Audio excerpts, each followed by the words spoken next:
Welcome to episode 3 of the Slab podcast. I am joined today by someone that a lot of you already know. We got Karn here today. Say hello. Hey guys, how's it going over there? How you doing? Good. A little under the weather. Just came back from Florida, as you know, for Game 7. Ooh, yeah, And, We got to talk about that. I want to hear all about that. How was that? It was a fun experience. It was Okay. cool. Yeah. It was a once in a lifetime bucket opportunity. If the Leafs were in that position, it would probably be $50,000 to go to that game. Yeah, absolutely. I was happy it was in Florida, but not happy about that outcome. You wanted the Oilers to win? Yeah, McDavid slowly has kind of turned into my guy over the years. Obviously, Austin Matthews is number one, but McDavid is like 1B for me now. So Okay. I wanted to watch him win the Cup live. So that didn't happen. So some money down the drain there. Yeah, so you saw him win a Conn Smythe though. You kind of. Yeah, he didn't even come back out, right? Kind of. Yeah.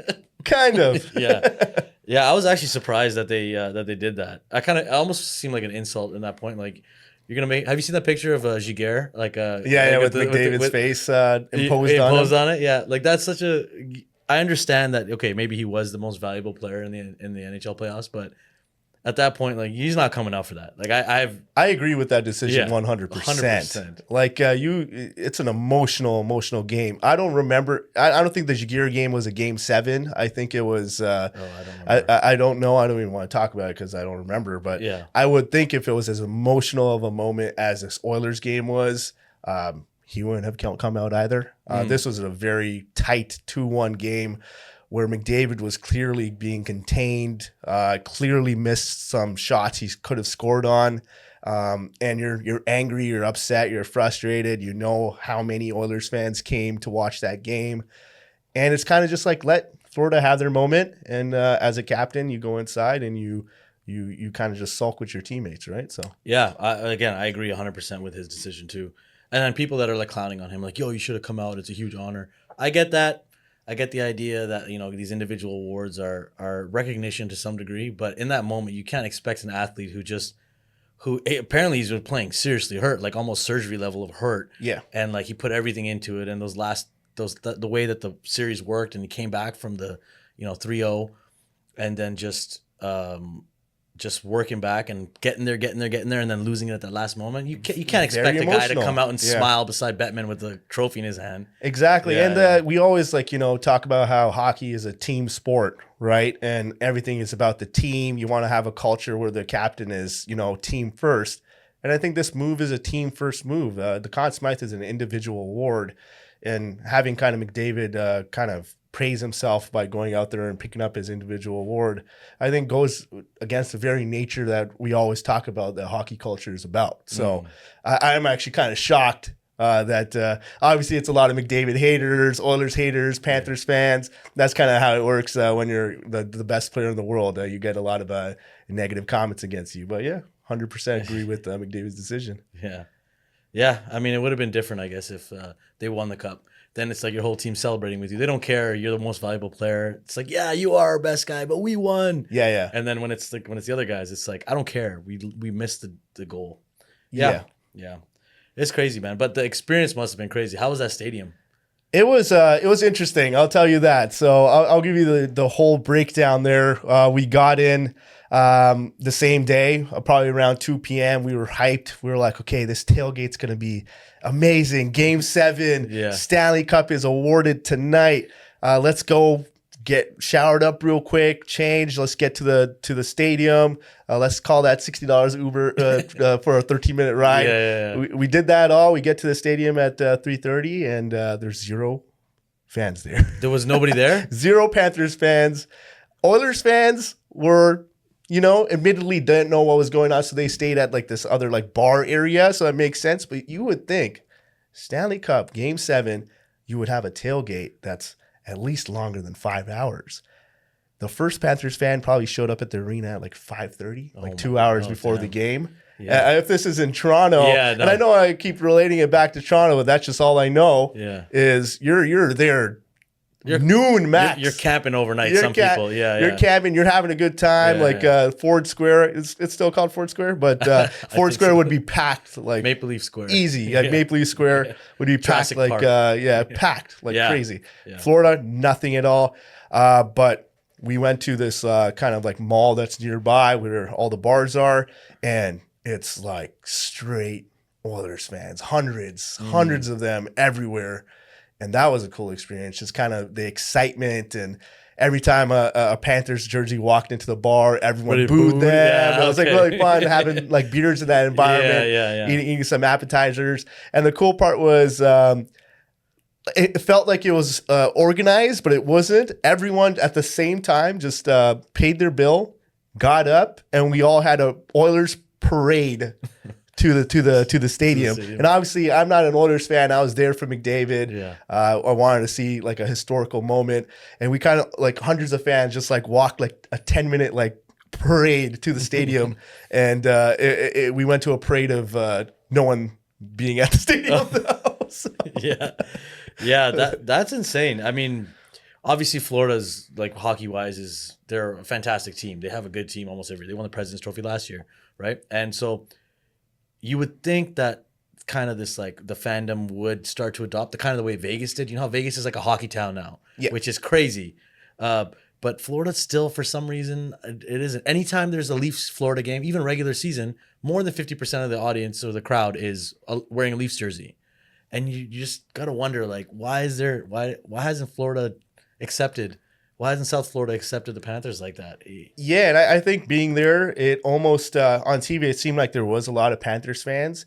It's just the Oilers jersey, like the orange, kind of matches like a little bit of the Florida jersey as well on the vibe. Okay. So it actually seemed like there's a lot more Panthers fans than there actually was. Okay. Lower Bowl, I'll give it to them. They didn't sell out of their Lower Bowl tickets. Okay. Upper Bowl, literally all Oilers fans. But yeah, it was a fun experience. It would have been, I think, 5-10 times better if the Oilers won, just in terms of vibe and energy. The Stanley Cup celebration, watching that in person, bucket list item, that was very, very cool. And then after the game, celebration, a whole 30 people. Oh, yeah? The people didn't stay back? No. Oh, man. They walked out. You saw a little bit of like pockets of things going on, but nothing crazy. Like it was just like it probably lasted like 25 minutes, 30 minutes, and that's it. It was like kind of like winning, like the Leafs will like party the same on like a regular win against the Habs or something like that. It was kind of that similar energy. Damn, I did not expect that. Like if the Florida, so you're saying if Florida had won, let's say in Edmonton, and they won the cup there would be nothing going on in Florida in Sunrise? I didn't even think about that, but I would guarantee it would just be like the worst thing ever. Because it was a Monday night, right? Yeah. So like there's going to be people are just going to not do anything. Whereas if the Oilers won that game in Florida, Edmonton would have gone crazy that night. It would have just been a pandemonium. Florida would have went crazy that night. It would have been. And Florida. But what I mean is even not with the cup, like both. Whereas if Florida won in Edmonton, maybe there would have been like no celebration in Florida. And this is how easy it was. So the next day, I had a friend that went to the bar, which is on a beach. It's about 30 minutes away, where the Florida Panthers actually went the next day to celebrate a little bit. And it was literally like walk up to Matthew Tkachuk and like hang out with him with the cup type situation. They weren't swamped. My God. I wish we had like a flight the next day so we could have kind of experienced like hanging out with the Panthers a little bit. But just to showcase how easy it was to be close to these people, which is kind of a cool It is cool if experience. you're a Florida Panthers fan. Exactly. That's huge, yeah. Yeah, we could never do that in Toronto. No way. Like they're like taking underground and taking somewhere separate. Exactly. You don't even know where they are when they're celebrating. But yeah, that is kind of crazy. I guess that's why people love playing there sometimes. You don't want all the pressure and everything is not there. Oh yeah, zero pressure. Zero pressure, and even though you're like the best team in the NHL. And then in terms of like the hobby as well, like the Panthers winning doesn't do much. I don't think I've seen you don't think any. Matthew Tkachuk cards are gonna go up? I don't think I've seen anyone, be. You see a couple of people on Facebook, that are Panthers fans, sharing their collection of Florida Panthers cards. Maybe a couple of posts looking for, addition to an already existing collection. But there's no outsiders outside of the Florida Panthers fandom now looking for, Kachuk or Barkov, Bobrovsky. But what it does do, though, is, there are people that collect Stanley Cup winners and, captains of Stanley Cup winners. So it does, tick it up a little bit. But not to the extent that it would have been if the Oilers and McDavid and Dre and Bouchard and all the, even Skinner. Yeah, I was just about to say. All these guys, if they won, right now, obviously they lost. Their cards are still strong. They're stagnant, maybe even dipping because there's a big market dump with, the anticipation of McDavid winning a cup. Yeah. That's usually what happens. Typically, people think, okay, when they win the cup, prices are going to go up. But typically, supply outweighs demand when there's a championship. And that happens to everyone. Tom Brady, Patrick Mahomes, LeBron James, whoever it is. Jason Tatum, it happened to. Jaylen Brown had a little bit of a tick up in basketball because he won the MVP. His cards were cheap. So they kind of went up a little bit because of his, MVP He was undervalued to begin with. To begin with. Yeah. But that McDavid win, it would have been a dump to start off. And I think we're seeing that a little bit. It's going to be a slight little, correction in his pricing.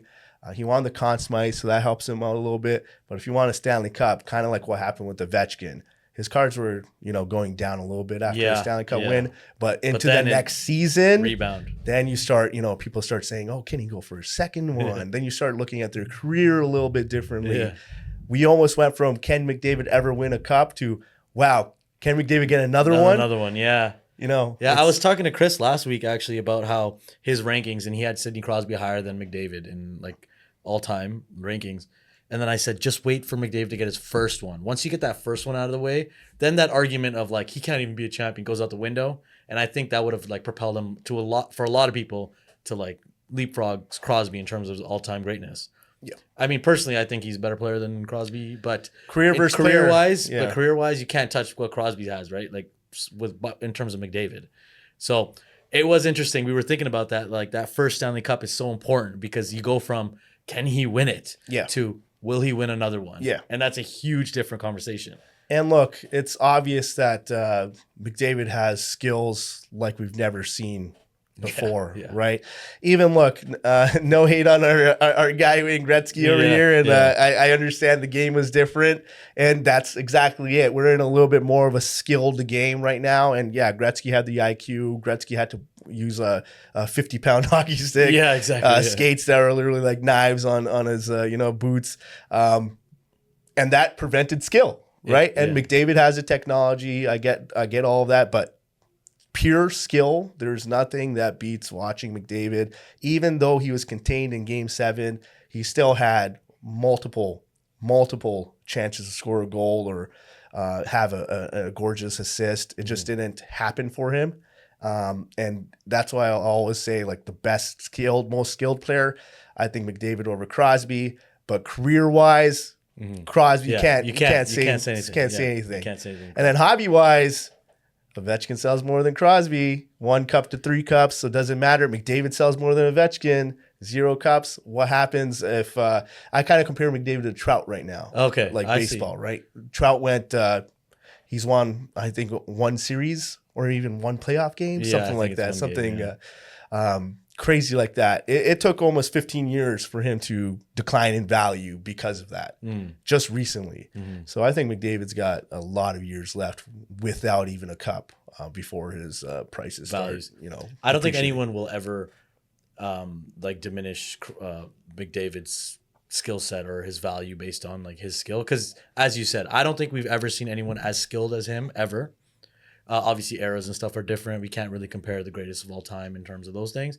But skill-wise, what you see him do on the ice is sometimes it looks like he's playing with people that are in a different league than him. You know what I mean? And it's crazy to see that because you see those guys that he's doing that to could do that to anybody else in the world. And now he's doing that to them. And the way he's deking around them. There was that one play at the end of the game. I think it was a couple minutes left in the game. And it was a tip. McDavid got. He got checked into the corner.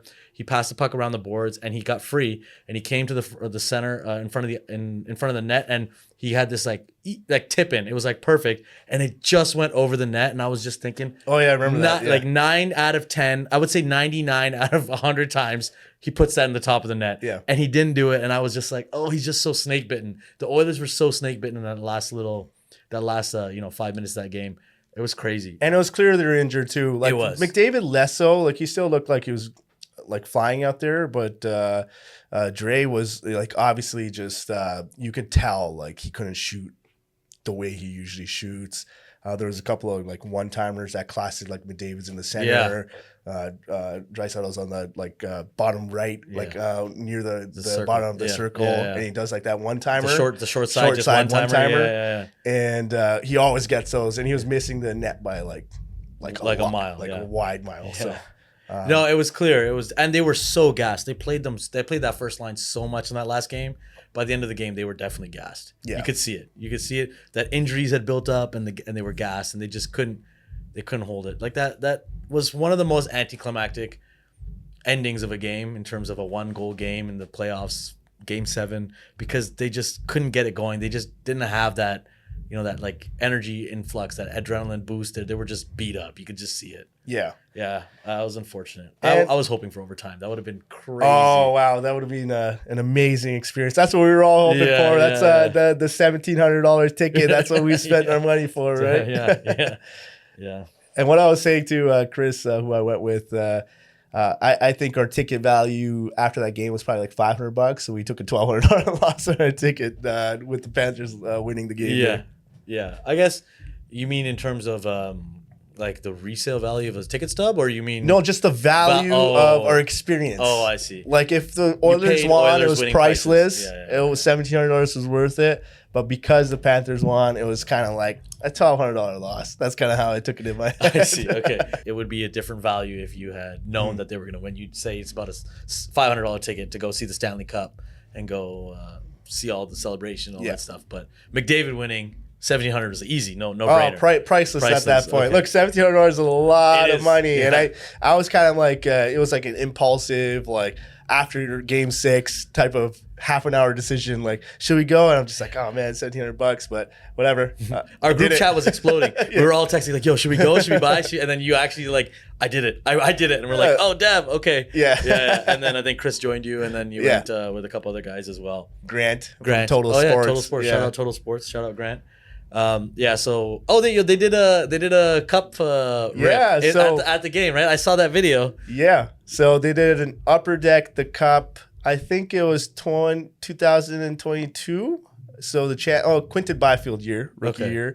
And we took the tin in, and we were like stressing out about it. Like, are they going to let us take a tin in? It's like metal.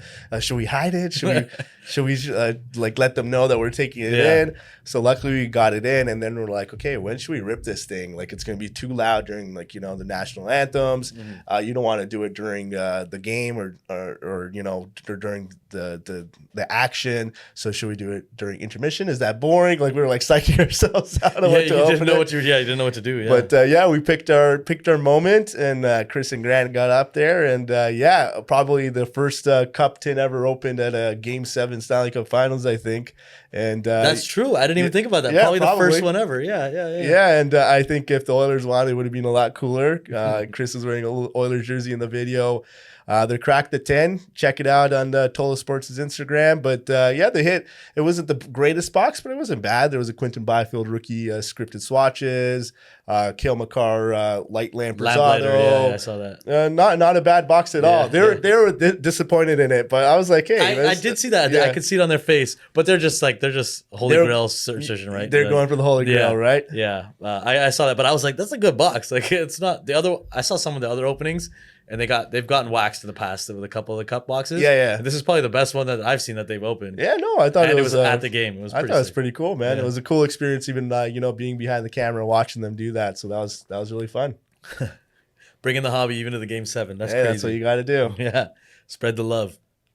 Speaking of open boxes, we have a couple of the extended series here right now, right? Yeah, some blasters. Some extended series blasters. Should we get these opening? Yeah, we can just start opening it, and and just see what these are all about. So these are the extended series now that we are basically looking for the Bedard. The biggest card that we're looking for is the Bedard canvas. I think the canvas is the best one you can hit out of the blasters. I don't know if the black and white are in the blasters, but that would probably be the best hit. The Bedard is obviously. Bedard, yeah, of course, Bedard. A little bit of Logan Cooley, a little bit of Annan Fantilli. Okay. You know, those guys that got pushed out of Series 2 into the extended to make extended cool. And the canvas has Bedard holding his own card. gun. Yeah. We're not sure if it's Photoshop or not. Rumors are it is. Rumors are it's photoshopped. Oh, I didn't know that. Got a cool little Matthew Nyes card. Here, there. let's put that there. I don't really want to show too many of the cards, but No, we won't show all of them. That's a nice card. That's cool. Tyson Forrester. Let's see what we got here. Sean Farrell. Couple inserts here. Another Matthew Nyes. Oh, you got the Nyes box. Another Matthew Nyes. Oh, definitely Matthew Nyes box. Let's see if I get anything else. We got a Devin Taves. We got a Dry. Oh, we got a Bedard. Oh, do we? What kind? It is the draft. Oh, cool. We have the sleeves and stuff over there, huh? We can do it after. We can do it after? Yeah. All right, let's put it there for now. Look at that. Bedard, bro. I got the Bedard luck right now. I don't know. This is the second Bedard I pulled out of extended in my second box. Gonna have to get you to open some more blasters. Dude, I'll open anything. You know, I love doing that stuff. So yeah, now that you've been talking about the Florida and the Oilers like Stanley Cup final, what do you get the feeling for like if that was to ever happen to Toronto? If you like, what's the vibe you get in terms of like what that would mean for the city? It would be, as a fan, it'd be. Say if we swapped the Oilers with the Leafs. Okay. Right? And we were down 0-3. All of us would be like, okay, this is so Leafs and we're gonna lose it. Yeah. We're gonna lose. Swept. This is happening. This is just normal. And we'd win that first game. And the next game, like next day, everyone would be like, plan the parade. It's happening. yeah. And then we'd win the next game, and it'd be 3-2, and we'd be like, "Wow, we're actually gonna do this." Yeah. Then going to Game 7, the attitude would just change. All of us would be like, "This is so Leafs, actually." Yeah, just to make it to Game 7 and then lose it in Game 7. They would do that. Yeah. And then what you would do is you would talk to all your friends to, get some support and. No, the Leafs, they can do it. I believe in him, man. Matthew scored 70 goals this year. This is his moment. And you're going to live with anxiety. You're going to be nervous. You're not going to be able to sleep. And then the next day, you're going to wake up at 8 a.m. You're going to plan a trip with all your friends. You're going to go train it down to downtown in anticipation of drinking all day. Mm-hmm. You're going to go there, and by 10 a.m., there's going to be thousands of crazy fans just like you in anticipation for the game. And then you're going to start getting optimistic. You're going to be like, man, today's the day. We're going to win the cup. We're going to win the cup. And then you're going to hype yourself up. The game's going to start. 2 minutes in, some random defenseman that has never scored in the whole playoffs scores his first goal ever. Yeah. And it's 1-0 and you're down. Yeah. And you look at each other and you're going to be like, oh, we knew it. We knew it. Not again. Not again. Yeah. Then 2 minutes later, Matthew's going to score a game time goal and we're going to get excited. And that excitement's going to just be done because our goalie, whoever it is, Samsonov is going to let in like some random crappy goal. Mm-hmm. And that's it. Our dreams die. Yeah. So if you tell me how would it be for the Leafs? It's just not going to happen, man. Yeah. It's all a dream and a fantasy. Yo, that's very, very Leaf fan way of looking at things for sure. That's a jaded Leaf fan, and Game 7s are not our forte for sure. When I was younger, I didn't believe in the curse, and I remember it was my history teacher that I didn't like. He was a Chicago Blackhawks fan, And one day he was just like, "Why are you guys Leafs fan? They suck." And my friend actually talked back to him and said, "You suck," to the teacher. Oh, wow. And he got suspended for it, actually. We got suspended for that? Yeah, the teacher Yeah. like actually took it very offensively, which I guess like No, but a you teacher can't say that to it. You're provoking. Yeah, he was provoking, Even in hockey, which is you get instigator penalties, bro. I agree. Like I was there and I was like, okay, he shouldn't have said that Leafs suck. He knows how passionate fans we are, and he just like stated like, I used to be a Leafs fan too. Watch, and like 30 years of fandom, you're gonna start being jaded and then you're just gonna give up. And I was just like, never. That's never gonna happen. And I think I'm at that stage where I'm at that phase. I'm not going to stop being a Leafs fan, but I'm at that phase. My optimism is kind of gone. Oh, okay. Like I always look at the negative portion of it now. It's never like we're going to do it this year. Like look at this year's playoff, like first round. It was just Boston, and you knew we're just going to lose. Like I just knew it. And you know, and that goal, like that goal where kind of everyone's blaming Marner on in overtime with the pass scoring, like that never happens. Like when does a dump in happen where it hits ricochets off the board right in front of the net and you could just dangle and score? Yeah, never. It just happens to the Leafs. Yeah, no, I mean I agree with you in the optimism side of things. I don't think I'll ever stop being a Leafs fan. I don't think I'll ever be that teacher that was like, oh, I used to be a Leafs fan, but now because he was never truly a Leafs fan then, because like we're a fan not just because they win all the time, like everybody else, you know, we grew up with it. I don't know about you, but me in my household, we used to watch Hockey Night in Canada. Like, you know, I think I talked to Derek about this and stuff. And yeah, I watched every all the games single as a family. game. Even if I was at like a dinner party, I would be listening to it or like something. I was pretty crazy about it. But man, like it just it sucks to lose.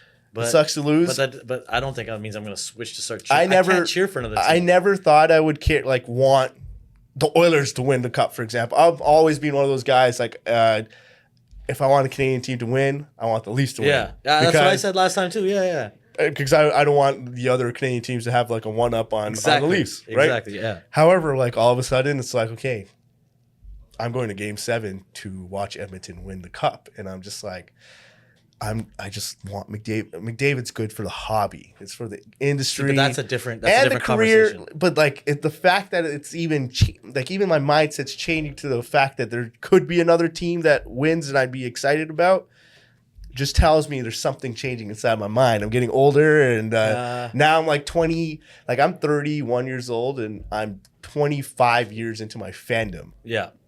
I'm getting to that 3rd-year mark where what happens if Marner leaves and we start a whole new cycle of rebuilding?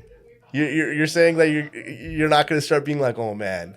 I might. Well, there was obviously the phase in between the Sundin era and the current era where it was not the best hockey to watch as a Leafs fan. It was kind of depressing to watch, but we had some like small glimpses of when we went to the playoffs. We had Riley and Kadri and that core and they were doing their thing, Bozak and Lupul in those days, right?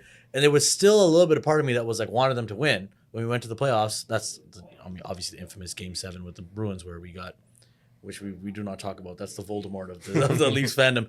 But I've never ever had the thought where I was like, I'm gonna stop being a Leafs fan. I have stopped. I even talked to you about this last year when I was like, I don't even care about the regular season anymore. Yeah. I don't watch every single game anymore. I watch games when they're on and I have a chance. Isn't that a depreciation of your fandom though? No, but it's never gonna. It might be that I am less not invested, but it might be that I am hurt and dealing with that with them. But I would never cheer for another team over the Leafs. If the Leafs are ever playing another team, I'm never gonna be like, oh, I'd rather the other team win. 100%. But that's when you would figure out if you're a fan of another team or not. Yeah, right? yeah. But dude, is there a portion of yourself that could be excited about another team winning now? I used to be like, I don't care about anyone winning except for the Leafs. Now it's like, there's storylines. I'm cool with the storylines now. The hobby does play. I always say this to people. The hobby, collecting cards, being into cards, thinking about cards all the time, has lessened my excitement for actual hockey, because I actually pay attention to the hobby more. I can't pay attention to NHL storylines and everything that's going on in the NHL, and also everything that's going on in cards. Like I understand your time. like You can't it's do the everything. time and energy, Yeah. because I used to be on like hockey forums all the time, watch, like you're reading all the storylines of everything that's going on with the Leafs. I used to know like the third, fourth line player of almost every NHL team, all the coaches, all the GMs, because I was like really invested in it. But when you're in cards, you're more invested in what products are getting released, what's hot, which players are trending, which don't necessarily trend because of performance, or so you start actually losing that insight in what's actually happening day to day in the NHL. Sometimes a player just gets traded at the trade deadline, in the next game I'm like, wait, hold on, he's on that team now? Yeah. That would never happen to me before. Okay, I agree with you 100%. Like the amount of energy it takes to do all that and the hobby and be so deep into it, you can't do both at the same regard.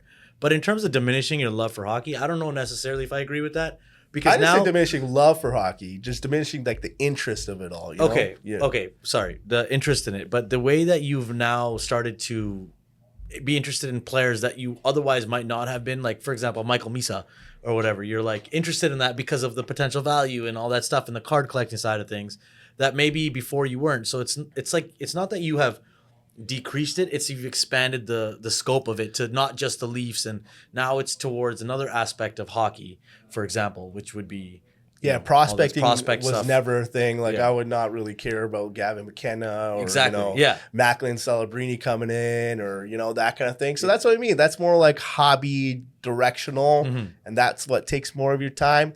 Before it used to be like you go play NHL 2025, and you put all Dynasty the mode and you're trading like a bunch of players on the Leafs, and you're trying to see like how would I remember it was like years ago, like Jason Arnott was like the pending UFA, and all the rumors were he was going to come to the Leafs. I think he ended up signing with Nashville or something like that, or maybe Nashville I think is when he signed with. And I traded like Arnott to the Leafs, and he was our first line center, and you'd like play with like all these players you would think would be Leafs and like win the cup with them. That like aspect of things have like kind of swayed away. That kind of you don't like have time kidness. Anymore. You can't. I guess can't it's time as well. But then again, then we start doing fantasy hockey, and then you start getting into like you start knowing the nitty gritty about the third lines of random teams. Because you're like looking for guys to put on your fantasy team. Fantasy hockey definitely saves it a little bit for like the knowledge aspect of things. Yeah, same. Like it brought me back. Yeah, it's not like it used to be NHL Network and just watching like every random game possible. Back in the day. So yeah, hopefully I can come back to that one day. I do miss like watching every single game all the time. So it is there's nothing better than watching hockey. Like the games, especially as Toronto fans, we always get primetime games, right? Yeah. So but you always got a game right after, and usually they do the Oilers right after too. So those games are always fun to watch when like at late night you're just watching hockey from like 7 p.m. to midnight. Yeah. Just straight hockey, or like to 1 a.m. That's always fun to do. I agree with you though. It's kind of gone down a little bit once you get into the hobby and you're focusing on other things. Yeah, which is kind of weird. But do you think that would be different if the Leafs were like really good? Because you said that's also part about being a jaded Leafs fan. I think that would happen regardless. Even if the Leafs are winning the cup, you're still a Leafs fan, but you're still going to be doing this hobby side of things where you're less into it the way you were before. Regular season wise, I think it's actually the opposite. I think I used to be a little bit more into each game when we were a playoff bubble team because the excitement was making the playoffs, right? Matter. So now when you're a powerhouse or alleged powerhouse, now when you're a team that's a perennial playoff contender, well, not even contender, you're gonna make it playoff team, playoff team. First round. Now team. It's like, okay, the expectation is playoffs. If you're even close to being out of it, it's like, what's wrong with this team? There's no optimism or exciting aspect of making the playoffs anymore. It's about winning the first round. And even winning the first round, like if they won the first round this year, it wouldn't have been a success. A success would have been if we made the Eastern Conference Finals, right? And at that point, excitement starts coming in, like, well, we can actually do it. Yeah. But until then, that is not there. It's almost like our excitement is now delayed to a later part of the year, while when we were with Kuhlman, Clark MacArthur, and Bobrovsky, it was the excitement was almost prolonged because it started like 3 months before the playoffs because it was that playoff push and that excitement at every game and racking up the points. We're spoiled a little bit with the talent that we have in this team in terms of not caring because they just never follow through. Yeah. Right. So we don't care about the regular season. We're like, you're going to make the playoffs. So we're not going to be watching Like the last 5 games with Matthew's 70 goal watch. Yeah, that was fun. Yeah, that was fun. Really we were doing fun. here at the office and stuff. Yeah, that was fun. Yeah, that was fun. But as you said, when we went to Real Sports and we watched Toronto beat Tampa last year. We broke a couple of chairs at that Real Sports. The whole place erupted. Like chairs Yeah. were broken. Everything was happening. And even the staff there didn't care because they were also happy as hell. So that, like, yeah, you can see that we're still Leafs fans, but we have I did get a letter in the mail that we have to pay Real Sports back for those chairs, Yeah. by the way. You owe me a couple $100 bucks. Yeah, okay. I'll take it out. Yeah, I'll send it to you. Take it out of my next PSA submission. But so we're still fans. Like it comes out in the right times. We're just spoiled for the idea that, like, oh, we've been kind of good for a while. Yeah. But now it doesn't matter. We know that nothing else matters unless we can win those playoff series. So we don't get excited about games in the regular season. We don't get excited about Toronto versus Seattle in the regular season. Yeah, and I'm interested in seeing what this playoff does to, Austin Matthews card values, Connor McDavid card values, Draisaitl values, Hyman values. Like, Hyman had a historical playoff run, which is kind of underrated right now. Yeah. Trade Marner for Hyman. Let's go. Yeah. But let's get my boy There's Zach people back. actually say that kind of stuff. Which Zach is back. insane. Zach attack. Zach Hyman I love Zach Hyman when he was with us. I know. And like I'm interested in seeing, okay, like McDavid, Conn Smythe, what effect does that have on the hobby? My take on it is I think it's gonna, keep his prices like the same. Maybe down the line starts going up a little bit. But at least hitting something there and having a historical playoff run gives some interest. And people have that argument like, okay, the Oilers lost, but look. McDavid killed it. He almost got to Gretzky's record. At the Now, playoffs. if he had a couple of points in Game 6 and in Game 7 they win with McDavid tying or breaking Gretzky's record, that was almost there. Yeah. If that happened, it would have been a rocket ship. However, I think what that does, and that energy we all felt about McDavid, I think that's what you look towards when you're buying McDavid cards today. The fact that it could happen. That is a real energy that happened in physical form. Yeah. And we know it's going to happen if that ever occurs again. If right? it occurs. That's so the risk. that's what you're trying to buy a McDavid cards for now. That's the built-in value of the prices right now. Yeah. I think it's like not built in. Potential the potential to go higher. rise. Yes. There's a potential rocket ship there because those emotions are now real. We know guys from Toronto that don't even care about the Oilers are going to buy Game 7 tickets to watch McDavid win the Cup. All across the country, I think it was a crazy stat, like 40-50% of all of Canada like tuned into the game or something like that. Second highest NHL game since the 60s or something like that. Like viewership-wise. Yeah, so the McDavid factor is there. So that's when someone's talking about investing in a card, it's about investing in an emotion, a feeling, the collectorship, the understanding that people care about this guy. And that's why player performance doesn't necessarily equate to value. Yeah, someone might make the argument that Crosby is just as good, or someone had a better season than him, like Kucherov, for example, this year. But it's not about that. It's about what kind of emotional attachment do the people in the card industry have with this certain player. If Kucherov was in Game 7, no one's traveling from Canada to watch that game. But if Kucherov was Canadian, I think that's a big factor. We can customize him. Yeah. But you're right.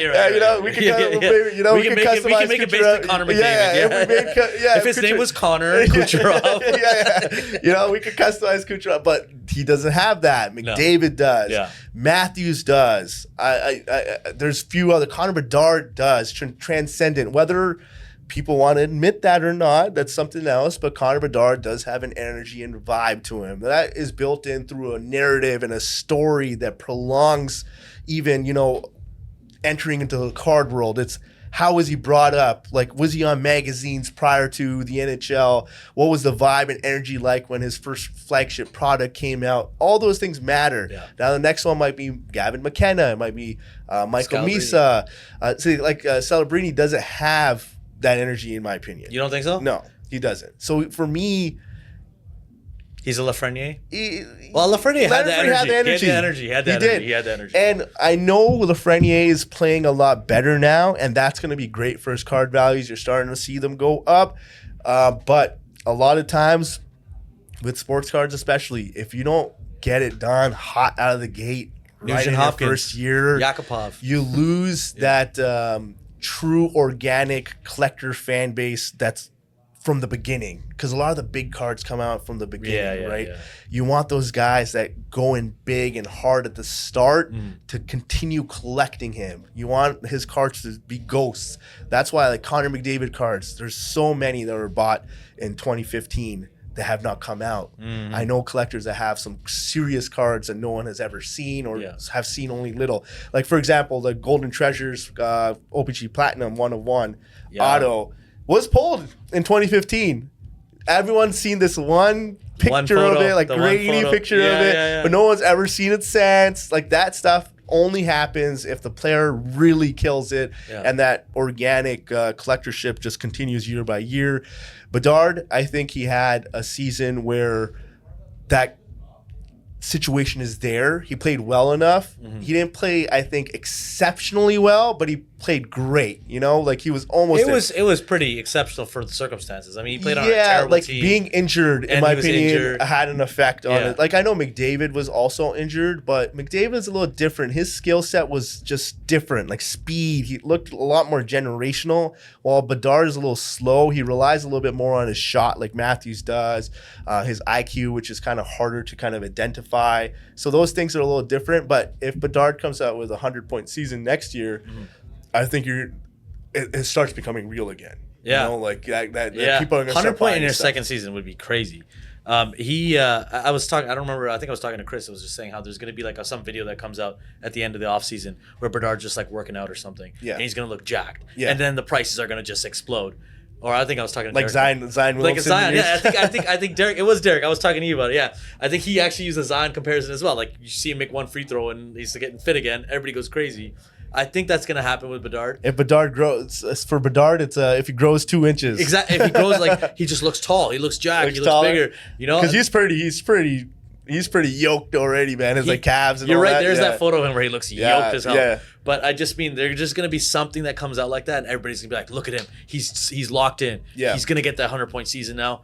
Value of the card prices are going to go up because there's that buzz that comes out. Not every player can do that. If Lafreniere comes out with a video where he's benching, like, I don't know, 245 or something, like crazy, and it's just like, oh yeah, he's good. It's not going to make him like, but with Bedard, it's like that. It's that factor where it's like, oh, if Matthews does something like that, you see him squatting something crazy. It's like, oh, he's working on his legs this year. Yeah. He's going to be so fast. His value's just going to pop. You know, this is so crazy. There's a little bit more speculation, value. Transcendent players, they have that. Too, right? And I think Bedard is one of those, is what I'm trying to get I think that's kind of like what we're both saying. Like, it's like there's certain players that have that certain special aura to them.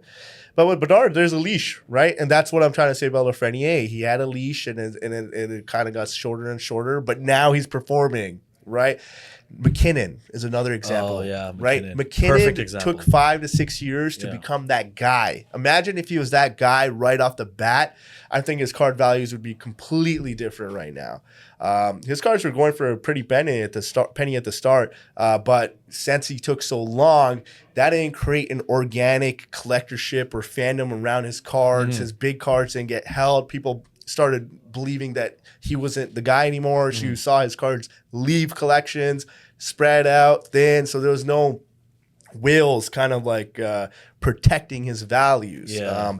And now he's great, and they haven't recovered really. They've gone up, obviously, but in relative to everyone else, he should maybe be close to McDavid, but he's not. Maybe he just won the Lady Bing today, I think, right? Did he win the Lady Bing? I think that's a negative value on the card. You think so? Was it Lady Bing? No, I don't know. I'm sure. Was it?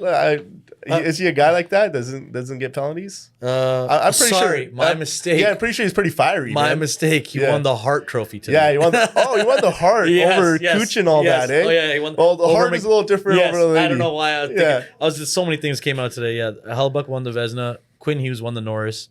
Bedard takes the Calder, and McKinnon won the Hart. Bedard winning the Calder finally shoot in. Eh? Yeah, I wonder. Also baked in. I know some guys hold cards. Oh, when he wins the Calder, I'm going to sell it. And not to be like a know-it-all about it, but it's just historical trends always. Everyone is looking towards those things, right? So when someone wins the award, market dumps happen. Yeah.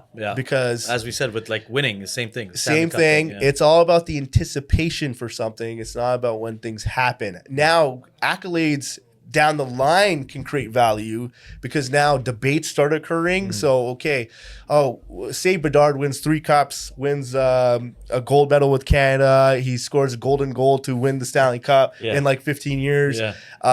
Debates are going to start happening. And say Crosby and Bedard are on the same level, and one can say, oh, he also won the Rookie of the Year. Calder, or Crosby doesn't have that. Now you start saying, oh, maybe Bedard's a little better. He has this better, that's long-term stuff, right? Though. Yeah. Long-term. So that's where like accolades come into play. Yes. It's long-term stuff. But also getting the first one is important, like the Stanley Cup. McDavid gets 1, it's going to be bigger than Crosby's 3 for now. Absolutely. Maybe down 15, 20 years. No, the debate-wise, it's going to be 1 versus 3. But right now, it's way bigger than the 3. Just like Ovechkin, right? And then that's why you start seeing Crosby and Ovechkin's like gaps start closing down the line too. Crosby's hype is start. If you notice, like this year, like Crosby's hype kind of went up a little bit more. I saw that. Yeah, it was just like it's getting pulled up a little bit. It's getting pulled up, just even in the media narrative of it all, because he's closing his career and people are starting to talk about like everything he's done and how old he is and how he's still performing at a high level. So it's exciting, right? The fact that those things occur, because that gives me like hope that even McDavid down the line, if he's approaching 2,000 points, which is possible. You start, even if he doesn't win a cup, hopefully, it gets to a point where we're talking about, wow, second player ever to get 2,000 points in the NHL. That's a huge individual achievement. And then you can start making the comparisons statistically to the Gretzky, right? You can at least say you have evidence, like statistical evidence backing matching up that card. Gretzky, McDavid, 2,000 point club. That's a sick card to have. Auto, that would be. That's why I love that Ovechkin, Gretzky, Tim Hortons card. Tim Hortons card, because it's the 800 gold club card, and it's just the him two and of them. Gretzky. I think it's a cool like achievement card. That's why I love that card so much. That's their first ever card together, right? It's like their first ever like insert base card type of thing. They've had like high end like cup things together, cup but stuff, very rare though. Stuff, like there's only a few of them, like all like low serial numbers. So that Gretzky Ovechkin card is like a very kind of rare sight. But if McDavid can even get 2,000 points, that future conversation starts becoming, McDavid wasn't on the teams that allowed him to win the cup. He didn't have McSorley, but look at his individual performance. He won this many hearts. He won this many. You want even a Conn Smythe on a losing team, and that shows kind of like his effect on everything, right? Yeah. And then going into that, on the dump. Speaking of, we have a very special card here right now that is ending. I think honestly tomorrow. A great time to buy these cards, and I'm not just being biased because it's our auctions, but this is exciting. This is an incredible card here. This is actually one of my favorite cards of all time. I would think. I own one. The consigner loves this card as well. Paid higher than what it is in auction right now, so it's at a price where it can really be something special for someone down the line. I know the Gold Cup RPA is kind of looked down upon in hockey. Yeah. A little bit of that is because of Crosby. His copy was out of 87, which isn't too much rarer than his 99. Yeah. And the true, RPA type situation is all about the 99. Yeah. But because of that, there has been like this like market sentiment that golds don't matter. I don't understand it, but the out of 8 Ovechkin gold RPA sells for more than a 99, and that's because it's much rarer. Yes. And that is kind of the case with this one. It is much rarer. It's out of 12. Yep. It's a beautiful looking card. It's cool. That patch is sick too. The patch is sick. And as the hockey card community grows and gets bigger, as more people enter the market, and when we talk about how do values grow, it grows when more people come into the market, whether that be more hockey card fans or whether it be basketball fans or whether there's people that are watching soccer and now watch Game 7 and they like hockey now. They're going to look at cards like this and be like, wait, this McDavid Gold RPA reminds me of the LeBron Exquisite Gold RPA, which is a much bigger card than the 99. Yeah. So those are the type of trends you want to be ahead of. And I think this is a card that has the potential to act that way. I agree with you. I mean, I also don't understand the sentiment of not liking the gold, because for me, I was like, as soon as I saw it, I was like, this I like better. And then I saw the sentiment in the hobby of being like, yeah, we prefer the non-gold version. Yeah. And I was like, why? It's a nicer card and it's a rarer card, but It's a collector mentality as well. Yeah. The 99 is more reasonable to collect them all, right? It's up. There's people that set collect. That's Okay. kind of where the sentiment started I coming see, in okay. from. That makes sense. And you want the whole set. When the golds come in, it's extremely hard to get the whole set because, especially in Crosby year, for example, it's numbered to the jersey. Yeah. Right. So if the guy's jersey number is 2 or 3 or Yeah. even 1, You got 3 you're not cards. going to be able to Yeah. get the whole set.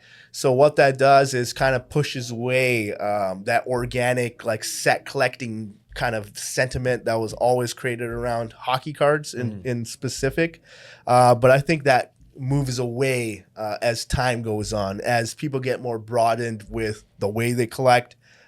Collecting basketball cards, where set collecting isn't even much of a thing. Yeah. It is a little bit in the 90s genre. And soccer cards, only the stickers do you really collect the whole set. The So World Cup stuff, yeah. Pokemon, there's a lot of set collecting. I'll give it that. That's but in my mind. That's relatively new. That wasn't like that's starting to become a thing now. The set collecting stuff. I mean, it's always base been set around. was huge. Base set, Yeah. of course, always. But I mean, just other set collecting. I've just seen recently Yeah. that it's going up. Like people are looking for sets, Yeah. and that was in my mind. I hadn't seen that for a long time, With Pokemon, you're actually starting to see a little bit more high-end chasing, like and that too. niche, like super rare cards, like trophy cards and championship winning cards, and that's kind of akin to this Connor McDavid. Like, you're looking for the best of the best and what's scarce, right? So yeah. Very cool card. And there's another one. There's another one we want to look at. And then we got the nice, one of the best looking exquisite. cards. Yeah, this is such a beautiful card, man. These big patches are so nice on these cards. Yeah, vertical. That's the main thing. It's a vertical exquisite out of 97. Obviously jersey numbered, big patch window. Autograph looks really nice. Just the way the whole card is designed in a 9.5 gem case there as well. It's a card that had a monstrous rise in the hobby. Started off as like only a $4,000, $5,000 card when the Cup RPA was when like it first 15, came out. 20. Okay. And it shot up at some point. Like COVID a PSA, time? PSA COVID 1010 sold for 144 US at some point. Oh, damn. This card's sitting. I don't know when this episode is airing, but at it'll this be time, after the auction, but- we'll see. Right now, it's at 28,000, probably worth around 35, 37. So That seems hopefully, we about get a little right. bit more juice on there. Yeah, I mean, there's still a day left in the auction, so well, actually, it's tonight, huh? Yeah, tonight. So we'll know yeah. tonight. We'll know tonight at the end of the It auction. might have ended already. I don't. No, not yet. Wait, what time is it? Oh yeah, That's pretty late. Oh, it might have actually already ended. We'll see. Check. We'll have to see. Yeah. Well, it was a nice conversation. Nice chatting with you. The perspective of the Florida Panthers stuff going for Game 7. That's crazy. I wish I could have gone to that too. Next time. We'll do it again. the Leafs, baby. Next Let's do it. Leafs, yeah. But thanks for coming by. We'll definitely be chatting again soon. Yeah, for sure. Tomorrow. And, we'll In the office. Yeah, exactly. All right. Thanks for checking out this episode. Take care, Cheers. guys.